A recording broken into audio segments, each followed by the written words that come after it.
Hi everyone, it's Tom Quee here of Silver Screen Records, back with another interview with another giant composer. I'm very happy today to be joined by the Golden Globe and BAFTA-nominated composer Alex Heffes, who is known for his scores on over 70 films and TV series, including The Last King of Scotland, State of Play, Black Mirror, The Parole Officer, which is a favourite film of mine. Today, however, we're going to be discussing his phenomenal score to the 2013 film Mandela, Long Walk to Freedom, which has just been fully restored and remastered for a 10th anniversary digital release. Alex, how's it going? Very good. It's first thing in the morning here in LA, so I've got a cup of tea just to keep me going. Well, it's great to have you. And, we're going to spend the majority of this conversation speaking about Mandela and your amazing work on that brilliant film. But I just want to start a bit with your biography. Let's go back a little bit. From what I gather, I've been trying to find as much info on you as I can, as many interviews and podcasts and the like. E.T. There was a cassette of E.T. that was quite pivotal. Is that right? That's true. Yeah, I don't know where you heard that, but it's true. I think when I was, what year did E.T. come out? I must have been about, 12 or something. 12, 13, and I won a cassette in a raffle by accident. I didn't even know that I'd entered, and I thought it was the story of the film on the cassette. And I put the cassette on, and I was listening to it, imagining I was going to be hearing the actors talk. And the film hadn't come out at that point. Everyone was so hyped. We knew this film was coming, and we knew it was going to be amazing, but no one actually knew what it was. But it turned out the cassette was John Williams. It was the score. And it was the first time that I'd heard a film score just on its own, not on the film. And first of all, I was a bit sort of taken aback. It's like, oh, the actors aren't talking. This isn't what I was expecting. And then the music suddenly started telling the story to me, and I started imagining what the film was going to be like. And I think that got me hooked on imagining how the music could tell, the story of the film. And I just remember. So when I came to actually see the film in the cinema for the first time, I already knew the music really well because I'd won this cassette. I listened to it over and over and over again, trying to sort of imagine what the film was going to be like, and that probably got me hooked, I would have thought. And the flying cue from the film, you have that handwritten in your studio, is that right? I do, in London, in my studio in London. I'm here in LA in my studio in Santa Monica, but I do have a page from the flying theme, signed by the maestro himself, and I keep it there, and I have a picture of John. I have a picture of John Williams as well. Someone gave me that has a little caption underneath that just says "work harder," which every time I'm slacking a little, I look over and I see him just telling me to work a bit harder. It's like, okay, I'll do my best, sir. And you're part of that crop, that generation that saw Star Wars originally in the cinema, right? As well. I did. I know it makes me seem old, but yeah, I saw it in it came out in 1978 in the UK. Yes, I do. So I was young. I was only 7 years old, but I remember it absolutely vividly. It was sort of like it was like a cultural bombshell going off. Well, the children were just like insane. We were the excitement. It's hard to really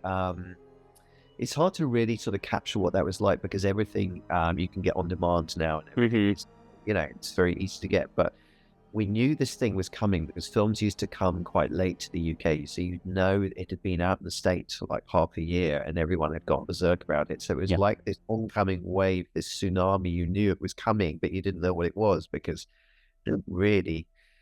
there's no internet to see, you can just go and watch the trailer or something. So the excitement was absolutely palpable, and I was transfixed by the music. This was pre-ET, and I remember actually coming home and banging on the door to get my mum to open the door, and I remember going to the piano and trying to pick out the tune and being quite dispirited because it's a hard tune. The harmony and the way that the meters laid out starts is really tricky. And it's like, and I sort of taught myself by ear how to sort of play it. And so it was a very magical time, the cinema. It sounds like a bit of a... No, No, I know what you mean. I definitely know what you mean. It's weird, isn't it? The generational thing. It's like, I'm 31, but I have my sister's like 10 years younger than me, and I almost mourn the old generation of the internet, and we sort of move in these circles, don't we?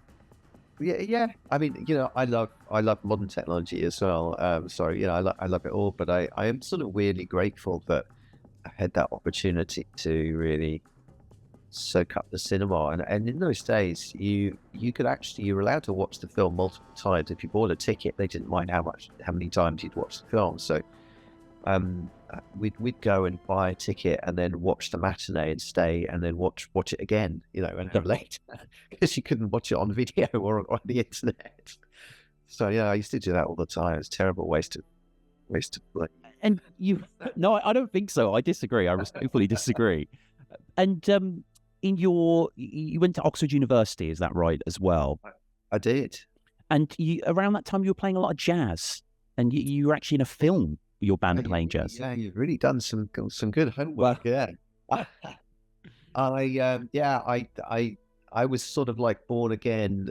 Just when at the end of my time at university, I suddenly discovered jazz. I mean, I knew jazz, but I started playing with a friend, with a couple of friends, and I got absolutely hooked on it. And I was just, for a few years, it was just my absolute passion. And in a way, it was a way of being able to write music, because I had a little band, and so every week we used to have a rehearsal, and I would bring a new tune, because I wanted to be a composer, but there's no easy way of sort of being a composer. So you just take whatever opportunities come. And when I think about it now, it was an amazing way every week of bringing a new tune, working it up with the band, playing it, and then going and playing it, in a whatever, some dingy club in the middle of the night. But it's an amazing way of just like every week just doing new music and trying it out and seeing where you can go with it. And it's a sort of very useful skill, and improvising is a really useful skill. And Simon Boswell was a key figure for you early on in terms of becoming a composer, is that right? Yes, Simon, he was really, really busy in the, I can't think when I first met him. It was chance, accident, sort of. I was trying to find, I didn't know anyone in the film business, but, I sort of started from zero, and I started doing lots of short films and student films, and eventually I did 30 or 40 of those and did some adverts, and I started arranging for people, and I put together a little show reel, and I got introduced to Simon, and I actually just went to have a cup of tea with him to ask some career advice, which is what I do with young composers all the time. And from that one cup of tea, I worked with him for 4.5 years every day, full time. After that, it was just a bit of a chance meeting. He needed help on something. I wrote a piece of music just on spec. He said, "Well, why don't you take this away and write something overnight?" So I said, "Yeah, sure, okay." And the next day he said, "Good, you've got the job." And I said, "Well, I didn't know there was a job, but terrific." And so it was a great opportunity to be out in front of orchestras the whole time, writing, arranging, conducting on all sorts of different films. It was amazing. It was amazing. I learned more in those 4 years, I must say, than I did hit all of my education before probably in the first 6 months, to be honest. You get thrown really headfirst into a lot of stuff. That's a damning indictment of Oxbridge, but maybe. Well, I mean, I was very lucky to go to Oxford. I mean, I can't diss it, but no, it's a very it's a very academic experience, one that it's very privileged, and I look back on it now as an opportunity just to really indulge yourself in just not being in the real world, just like indulge intellectual things, which is an amazing thing to do, because there's not probably another chance in your life, to do that. So it was wonderful. But yeah, truth be told, when I started doing arrangements for people and working with Simon, and we were working with bands, we did a film with Elton John and with Blur and all these different people, I was really taken with all sorts of people who didn't have that classical background. that I had, and they were making brilliant music, and they could do all sorts of amazing things. And I sort of, it was a bit like when Harry Met Sally. It's like, whatever they're having, I want. Right. I want a bit of that. I want to find out how they're doing it. Yeah. And so I think a lot of my career has been about working with people that come from a very different background to me, because I've been drawn to, just the interest of what other people do and how they do it, why they do it differently to me. So let's move on to Mandela then. I mean, we're coming to a point in your career where, there's so much we could talk about really, but we're getting to Justin Chadwick is who I want to speak about, because obviously he's the director of the film. And you had worked together a few times, hadn't you? You'd worked on a film called The First Grader, and also you'd done something for the Velodrome at the London Olympics. That's right. Yes, we did a thing for the 2012 London Olympics. Yeah, it was when the Velodrome was built, and we made a film to celebrate the opening of the Velodrome.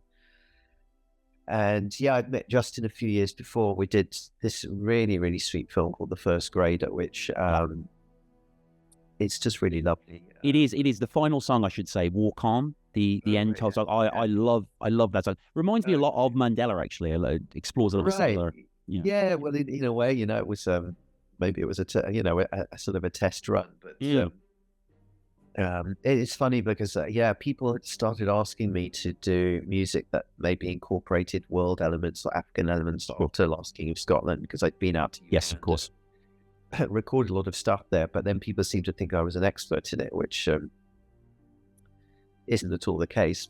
But I had been thrown headlong into recording stuff out in the field, and so it made sense when it came to Mandela, because I needed to go to South Africa, and it was important to work with whoever we could on the ground in South Africa who could give us experience and some sort of authentic voice. And because I'd worked with Justin on The First Grader, we already had a rapport, and he's a brilliant director and just a great person.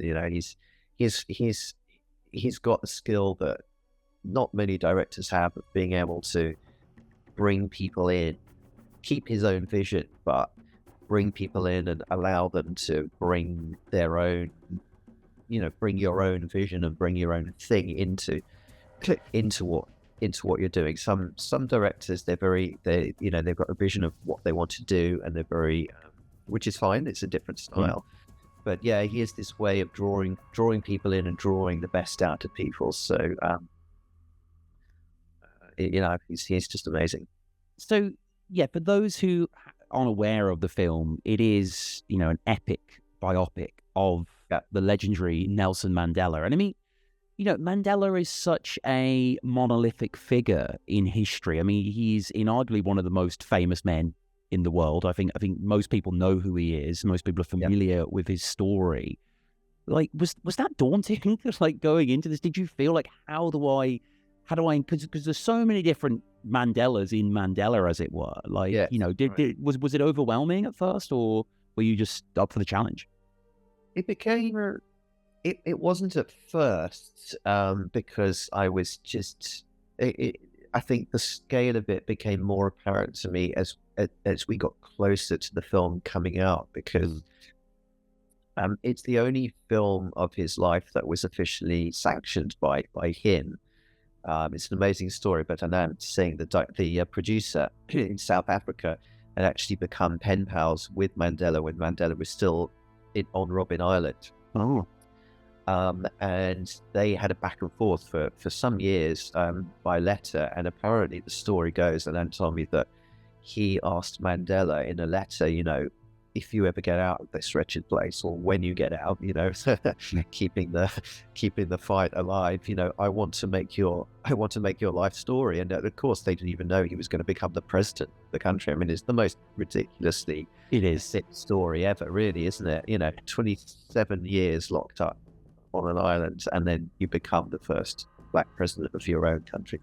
So Anand apparently got the rights to his life story early on, whilst Mandela was still a prisoner. So for the producers, this was, a doubly personal sort of story, because as well as being their country, is that, you know, his own personal story. So as we got close to the film coming out and the Mandela family were involved, I never got to meet Mandela himself, sadly. Justin did. He told me that Justin showed Mandela some clips of Idris Elba, and Mandela actually said, "Is that me?" Because he looked so, the way that he embodied his body language is so similar. You know? He said, "Is that me there on the screen?" So Idris was amazing. But yeah, just to answer your question, I did, as we got closer and I started to meet some of the members of his family and all of this, you know, that sort of the importance of it sort of started dawning on me, that it's sort of like,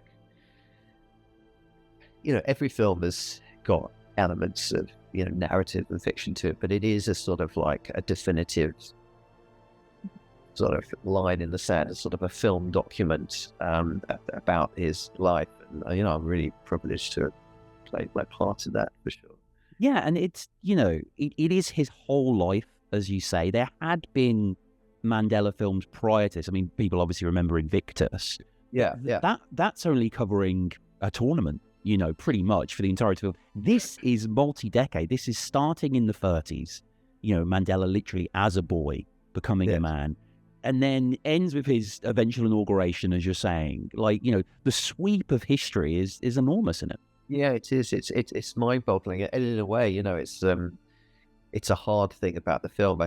In a way, if they'd made it now, I could imagine people would have almost have made it like a multi-part series. Yeah. You know? Just because there's so much to pack in. But I think there's pros and cons to that. I think the great pro of doing it in a film probably goes back to my childhood of going and seeing things in the cinema, that you know, you have people's undivided attention for 2 hours. And it makes it a really like intense, singular experience that I love TV and I love miniseries, is great, but it's not quite the same as trying to get that whole sweep of that story in one arc in a movie. So you know, personally, I'm glad they did it like that. But it's, you know, it's a tough thing to get that life into a film. And, you know, the hardest bit was, for the filmmakers, was how do you condense, you know, 20 plus years of solitary confinement in a film? You know, that's an impossible thing for anyone to even get their head around, but to sort of embody that in a film is really tough. But I think what Bill Nicholson wrote, the adaptation of the book, and I then went on to do a film with Bill, actually, who directed his own film Hope Gap a few years ago, which I scored. But Bill's an amazing writer, and he's written lots of great stuff. I think he wrote Gladiator, and he wrote that wonderful film Shadowlands with Tony Hopkins and Deborah Winger years ago. Just really beautiful film. So he's a brilliant writer, and I think so. He obviously sort of divided it into chapters, if you like.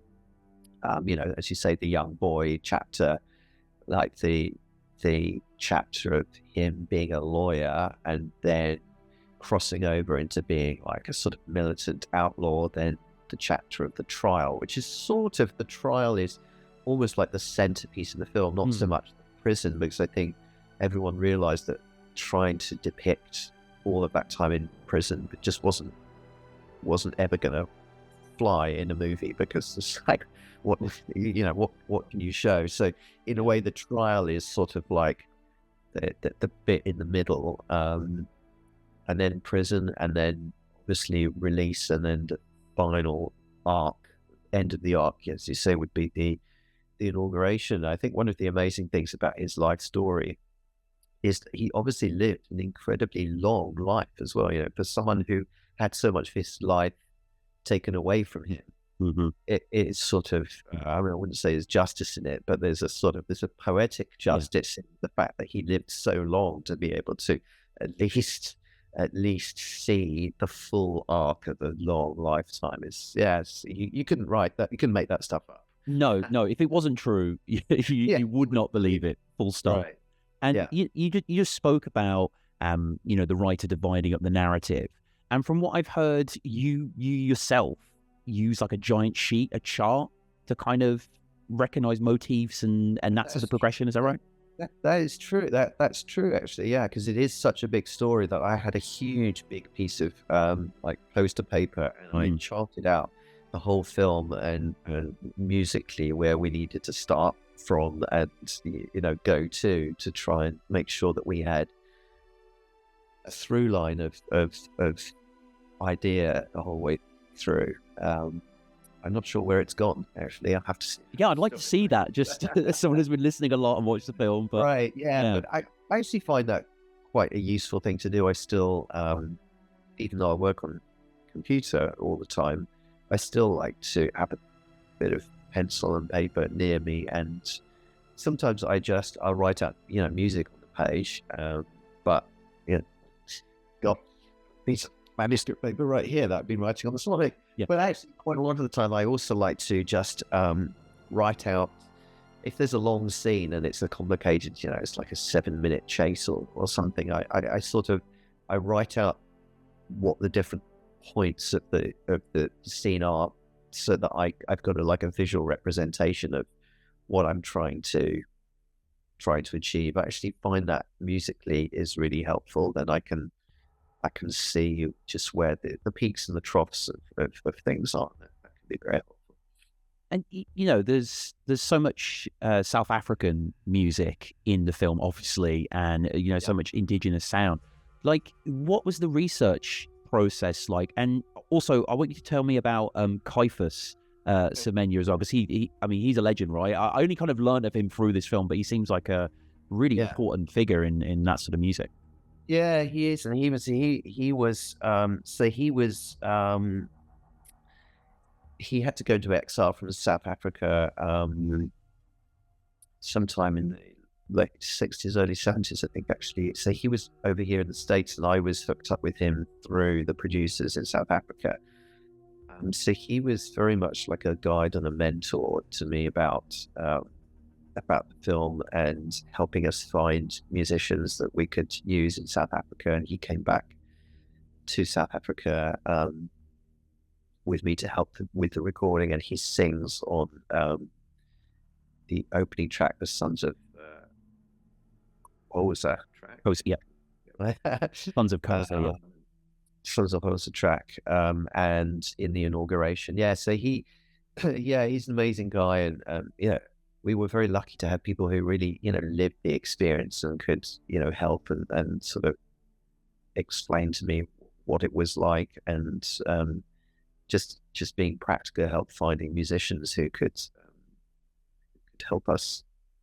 And he's on the Bad album as well, Michael Jackson's Bad, or he arranged the Swahili chant, I should say, from Liberian Girl. Yeah, that's right. I know. Yeah, Nice. Yeah, sort of amazing. Yeah, he's such a nice guy and very, very quiet, humble guy. Yeah.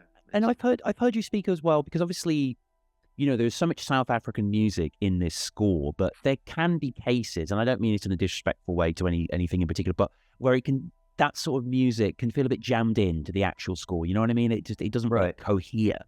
But I've heard you speak about melodic integrity. Can you just sort of speak about that in terms of the language of film music? Yeah, I think I see it very much like that. That I because I've been lucky enough to work on a lot of films that are set in different parts of the world. As we've said, Mandela and Long Walk to Freedom and First Grader, and I did A Suitable Boy, for Mirror and Parole for BBC. Couple of years ago, I worked with Anushka Shankar, who did worked with me on that, and so I've worked on projects that need to incorporate elements of music from different parts of the world. So I've had to look at this problem many times from different angles. How do you incorporate different musical cultures into something that actually makes sense to a film audience, rather than just try to jam in, as you say, just take like an African beat and just jam it on top of what you're doing. It can sort of be a bit sort of cheesy. Yeah. And there's a time and a place for it. But I've always tried to find an interesting way, or sort of an integral way, as you say, a way that really makes sense with the music, to try and combine those different elements. And so with Mandela, I felt like there was already a lot of great music in the film, and so I wanted there to be the South African element, but I didn't feel like it needed to be really as overt as you might think, because that was already covered well in the film, and I didn't want to sort of appropriate it. I wanted to try and sort of synthesize it, if you know what I mean, sort of take what I thought was interesting from it. So, we did use drums and percussion, we used vocals, but then we combined it with orchestra, we combined it with uh, sometimes synths, but what I try to do is make synths out of some of the percussion sounds. So I'd take like a big gourd shaker or something, and then I'd sample it, and then sort of process it and make it into something that you didn't. Yeah, I was going to ask you about that. It's like in some of I can hear that in like Humiliation and Solitary Confinement. Right, exactly what I was thinking. Yes. Yeah, like just a big exactly. like Tangerine Dream type thing, like warble. Yeah. Right. Yeah. Yeah, exactly. So just trying to find a way where it finds its own place in a way that it's just not just jammed in there in a Yeah. way. Well, you definitely succeeded. And I mean, one of the things that really kind of blew me away listening to this score and reading about it is the sense of progression, in the film, in the world, but also musically. Like, what I'm trying to say is the front of the film, for example, has a lot of tribal, African spirit. And then as it progresses, we have the orchestra coming in when we have the romance. And then in Prison, in the 80s and 90s, it's more guitar and drums. And it's like a colder sound. Like, obviously this is something you were thinking about. Yeah. But, how was that executed? Did you find you had to compartmentalize yourself? Do you find it very easy to kind of switch modes or? It's sometimes, you look after the event at something and you can sort of see it, but when you're in it, sometimes you just don't quite know. And it's almost easier for someone else like yourself to sort of look at it from the outside and sort of explain it to me in a strange way. Yeah. But yeah, I mean, I knew what I was trying to achieve, but when you're in it, sometimes. I try and keep the bigger picture, which is why I had that big sheet that I draw all over. I always try and keep a big picture, especially in a movie like this that has obviously got such a long narrative arc to it. I suppose the first thing I did was write the theme that you hear right at the beginning, but really sort of comes in its biggest moment when he's sort of released from prison, and that's sort of threaded all the way through the film in a way. And in fact, it was in the film a little bit more than a few of those cues actually got dropped, which is fine. That's very normal. I think there was one or two spots it probably could have gone back in, but this is. The film went through a lot of different cuts as well. I mean, I'm trying to think back now to the. Yeah, it's a 10-year anniversary. It's been a while. Yes. Yeah. But yeah, the process of filmmaking is very mysterious in a way. It's almost like when you get to the end of a film and you watch it, you go, oh yes, that's what it is. Yeah.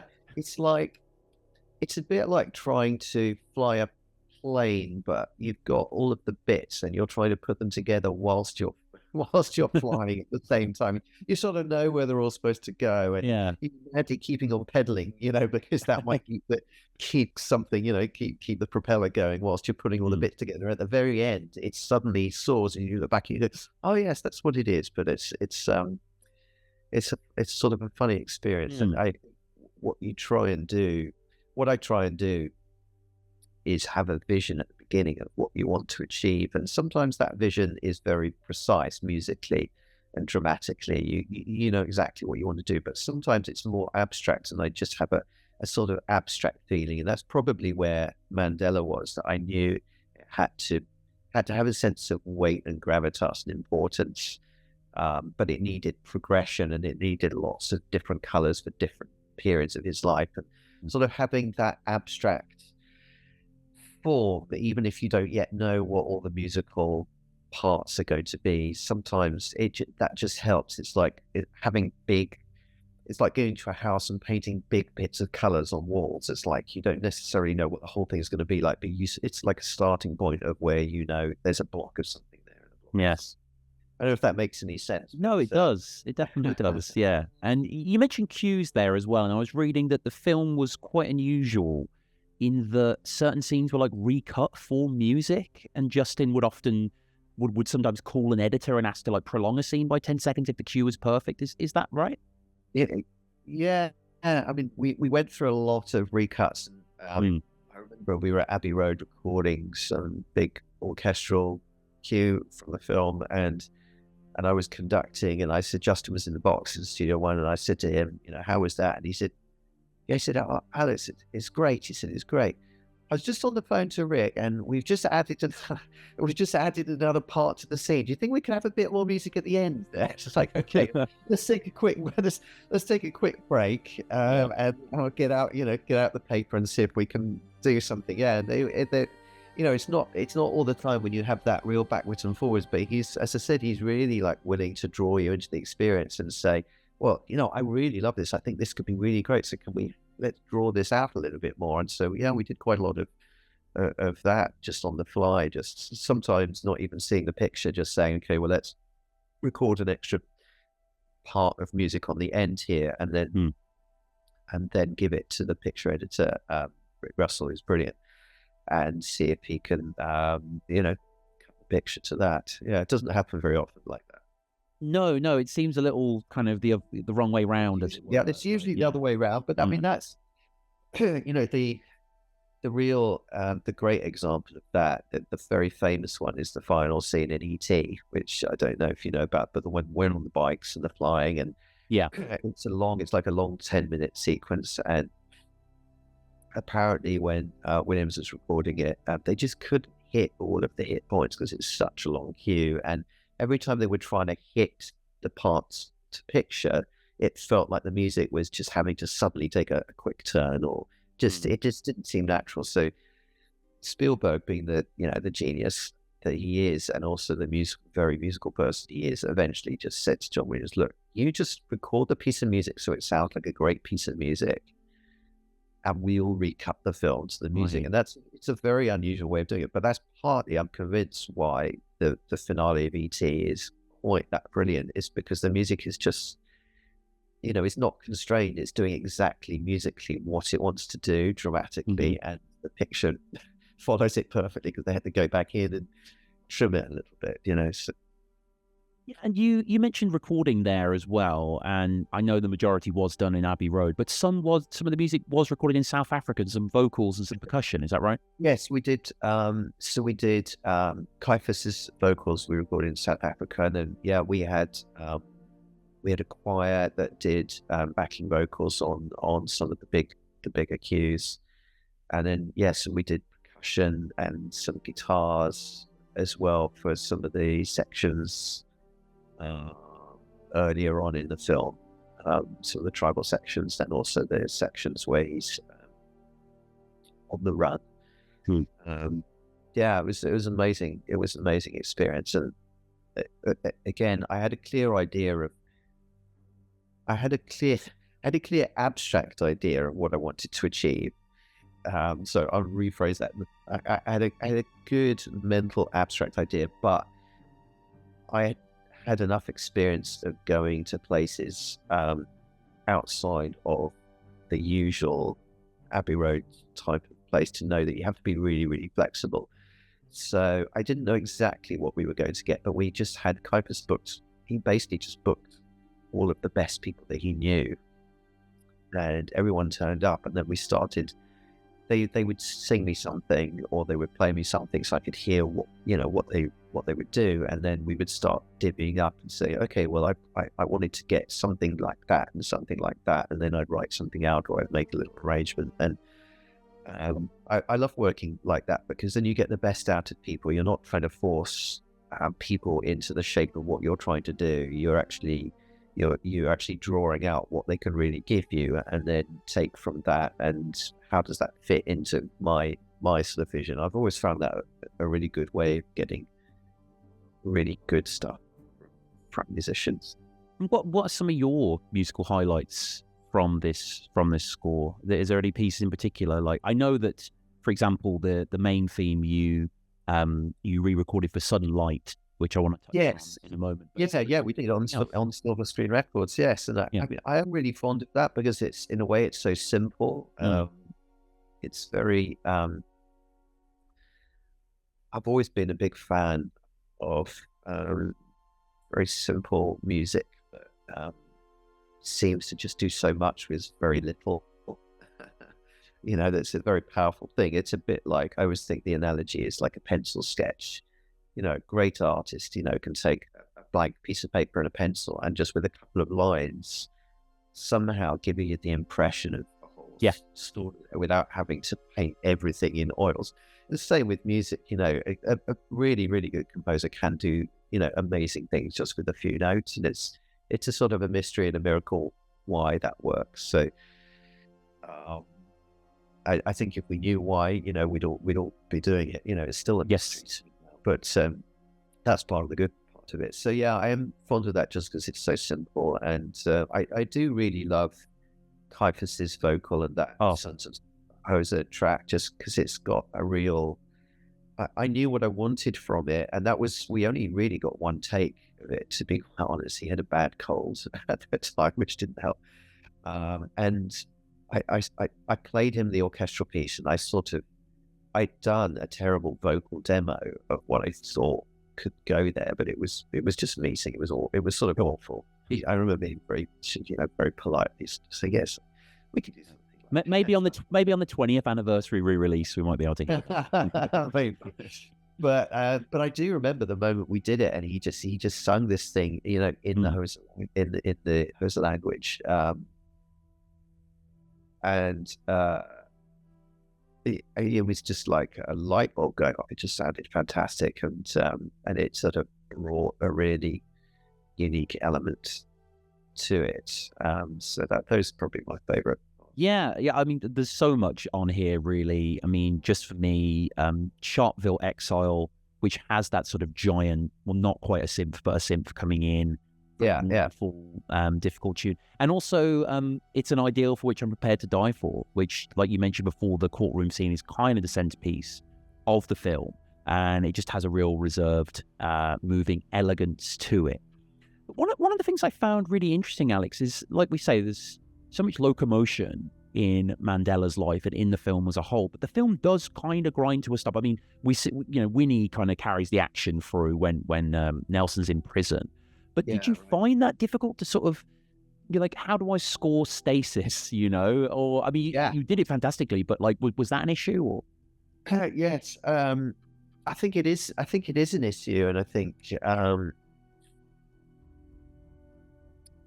part of it was a decision to change the palette so that it just had a different color to it.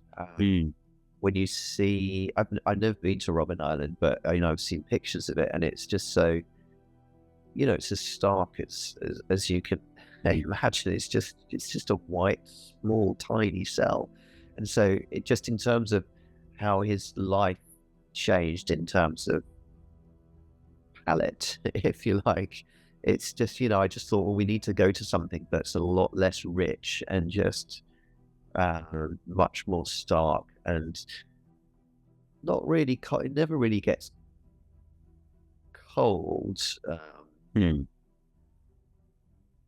because I think Justin was very keen to keep the emotion going all the way through the film. I think there must have been just like endless moments of despair and hope, because of course we know how the story turned out, but when they were in it, they didn't know. But I did feel like it was important not to get so sort of cold that you lose the sense of emotion, because I think what probably, I would guess, kept people going was a sense of their inner emotion, and the fact that they had a resolve, that they felt like this was,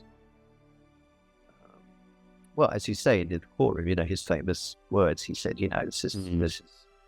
this is something I'm prepared to die for, because it's so sort of important. And so Justin felt like he wanted to keep the flame burning. I think that's what I'm trying to say. Yes. So it's a very emotional film, and Justin's a very emotional director and person, and so he really encouraged me just to keep that going, even in the darkest moment, to try and find some sort of flame, even if it's very, very faint, in the darkest moments, before the dawn, sort of thing. So this is, as we said at the top, this is the 10th anniversary of the film, and to celebrate that, the soundtrack is being released digitally. It's being fully restored and remastered. Did you have any involvement in that at all, or? Yeah, I did actually. I went back to the masters and some of the multi-tracks, and it had been wonderfully done. Pete Common mixed it at Abbey Road originally, and we mixed it. He's an absolutely amazing mixer. I remember we mixed the whole thing through.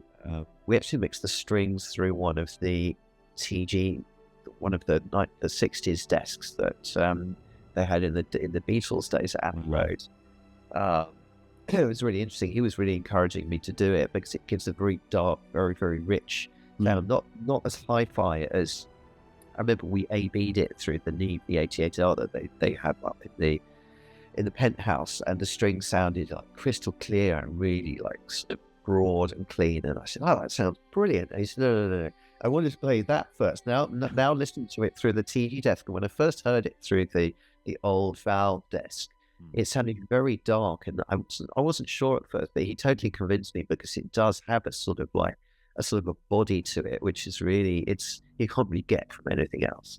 So when I went back to listen to the masters, I could hear that, and I wanted to just really bring that out. So we had it remastered again, just to make it sound as good for the digital age, because everyone's used to hearing stuff on all sorts of different devices now. It's not just put a CD on, it's nobody has a CD player.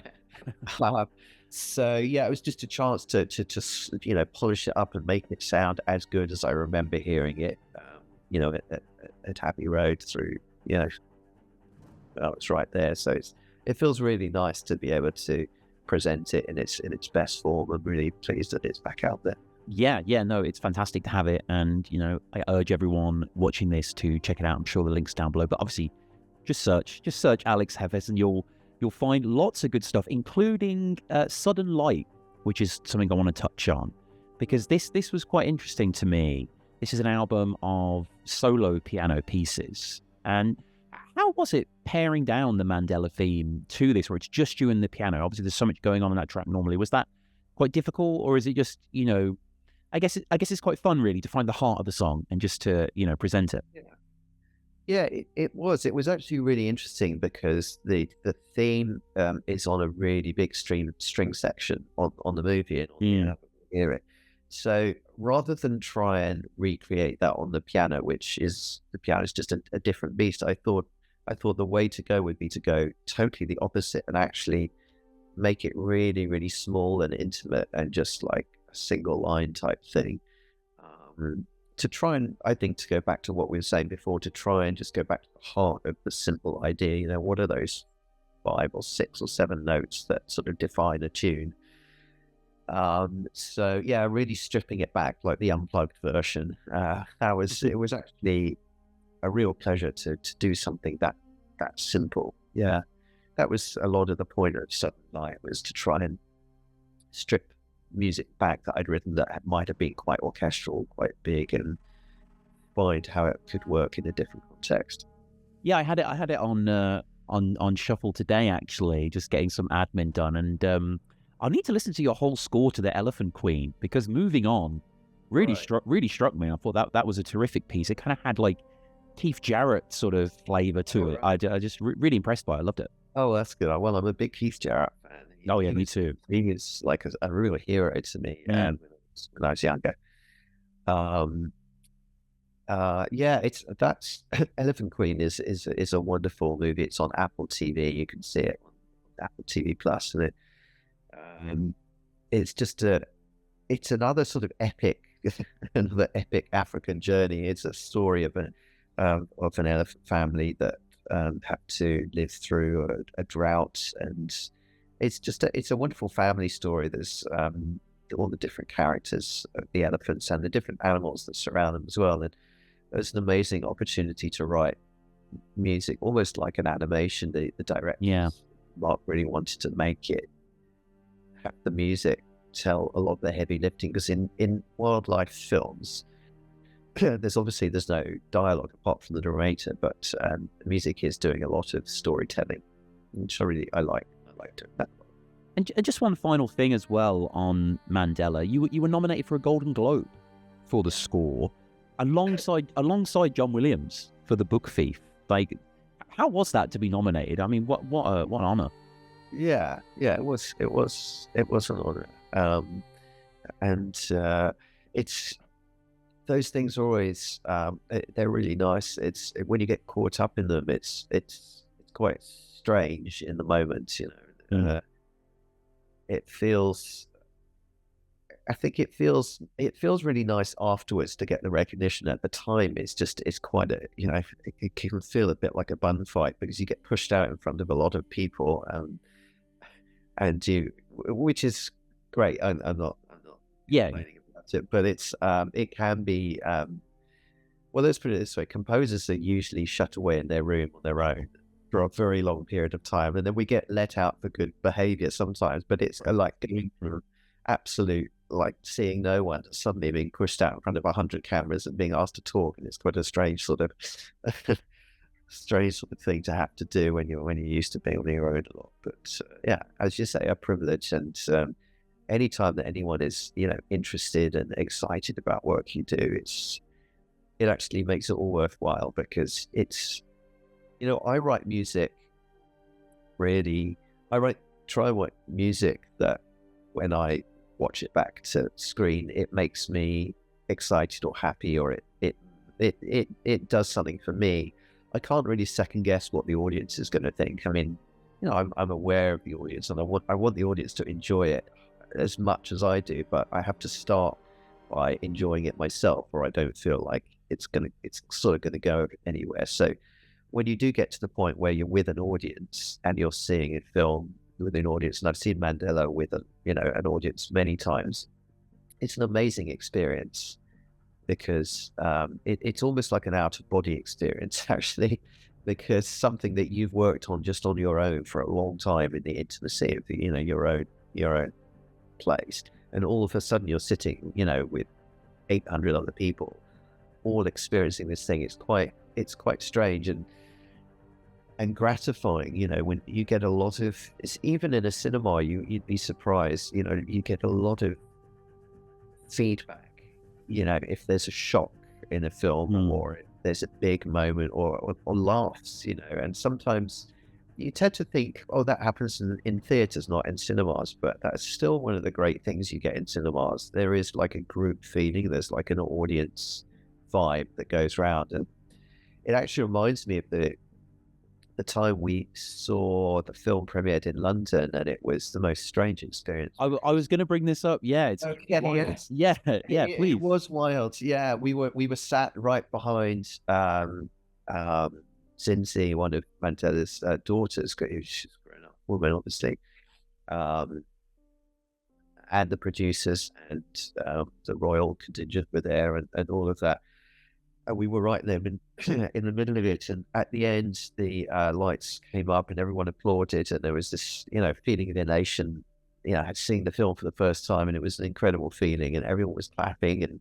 And then the producer came on stage and said, so everyone thought he was going to come and say some fine words about something. He said he'd just had a call about 15 minutes before to say that Mandela had just died, which in a way is a fitting sort of, like, his life was so epic and so sort of like cinematic in its own way, you know, but without him trying to be. That when I look back on it now, it almost doesn't seem surprising that we got that news at that moment. But it was such a striking moment, because the entire, it must have been, I don't know, hundreds and hundreds of people. It was in Leicester Square. It went from sort of euphoria to absolute silence. You could have heard a pin drop, and I've never heard a crowd of people that big switch in moods that quickly. It was an eerie feeling, because everyone suddenly felt the weight of that moment. And then he just sort of said, I'm sorry to tell you this, but we've just heard that he's died, and then no one really knew what to do, and then everyone just left in total silence, and it was incredible, really, and very sad, but also very amazing that we were able to mark his life. In the moment, it was extraordinary, totally. I wasn't aware of that until doing research for this. That just passed me by at the time, but it is, it's unfathomable, really, but fitting, as you say, poetically, I suppose, fitting. Totally. So yeah, again, I want to urge people to go check out this incredible score. This is the 10th anniversary re-release remaster, and it's available on all your digital platforms, provided for by Silver Screen Records, of course. Alex, if people want to find you, you're on Instagram, right? You've got a website? I am. I had my arm twisted to join social media a year ago. Yes. Which I'm really enjoying, actually. So you'll find me on Instagram. I'm just Alex Heffes. You'll find me on Spotify. If you just Google, if you go to Spotify, you'll find lots of different scores there. Lots of scores with silver screen. Happy to say, Dear Frankie is an old favourite of mine, which silver screen released many years ago, and various others. And you'll find I have a release with music I wrote with Riichi Sakamoto, who sadly died earlier this year, and I've just released several pieces that we wrote together that have never been heard. So that's been a really nice tribute to him as well. So you'll find that on Spotify. But I'm just really excited that Mandela is going to be available again for people to hear and get it back up, because it was never that available on streaming services 10 years ago. It was streaming was a whole different. It was barely in its infancy. So I'm excited that it's going to be available for a whole new audience. So thanks to Silver Screen, for their support over it. They're just the most wonderful label for all film soundtrack collectors. Will have many of their releases on their shelves, because they've been the backbone of brilliant film score releases in the UK for as long as I can remember. Okay, well, Alex Heffes, thank you again for your time. It's been great. Yeah, enjoyed it. Thanks a lot.